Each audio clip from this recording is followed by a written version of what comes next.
చాదర్ఘాట్లో కాల్పుల కేసులో దర్యాప్తు స్పీడప్ చేశారు పోలీసులు. తప్పించుకున్న మరో నిందితుడిని పట్టుకునేందుకు స్పెషల్ టీమ్స్ రంగంలోకి దిగాయి.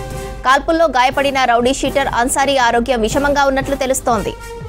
నిన్న south east DCP Chaitanya CP కార్యాలయంలో మీటింగ్కు వెళ్లి తిరిగి తన ఆఫీస్కు వెళ్తున్న టైంలో చాదర్ఘాట్ దగ్గర సెల్ ఫోన్ చోరీ చేసి పారిపోతున్న ఇద్దరు దొంగలను గుర్తించారు. వారిని పట్టుకునేందుకు డీసీపీ చైతన్య ప్రయత్నించగా ఓ దొంగ దాడికి దిగాడు.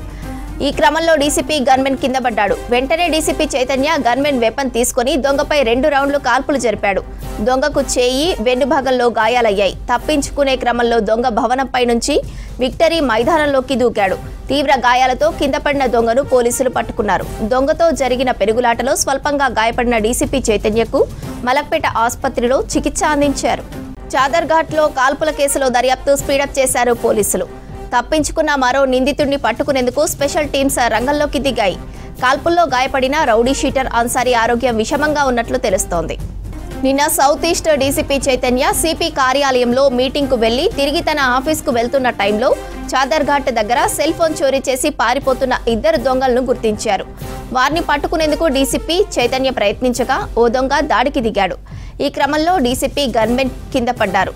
వెంటనే డీసీపీ చైతన్య గన్మెన్ వెపన్ తీసుకుని దొంగపై 2 రౌండ్లు కాల్పులు జరిపాడు. దొంగకు చెయ్యి, వెన్నుభాగంలో గాయాలయ్యాయి. తప్పించుకునే క్రమంలో దొంగ భవనంపై నుంచి విక్టరీ మైదానంలోకి దూకాడు. తీవ్ర గాయాలతో కింద పడిన దొంగను పోలీసులు పట్టుకున్నారు. దొంగతో జరిగిన పెరుగులాటలో స్వల్పంగా గాయపడిన డీసీపీ చైతన్యకు మలక్పేట ఆసుపత్రిలో చికిత్స అందించారు.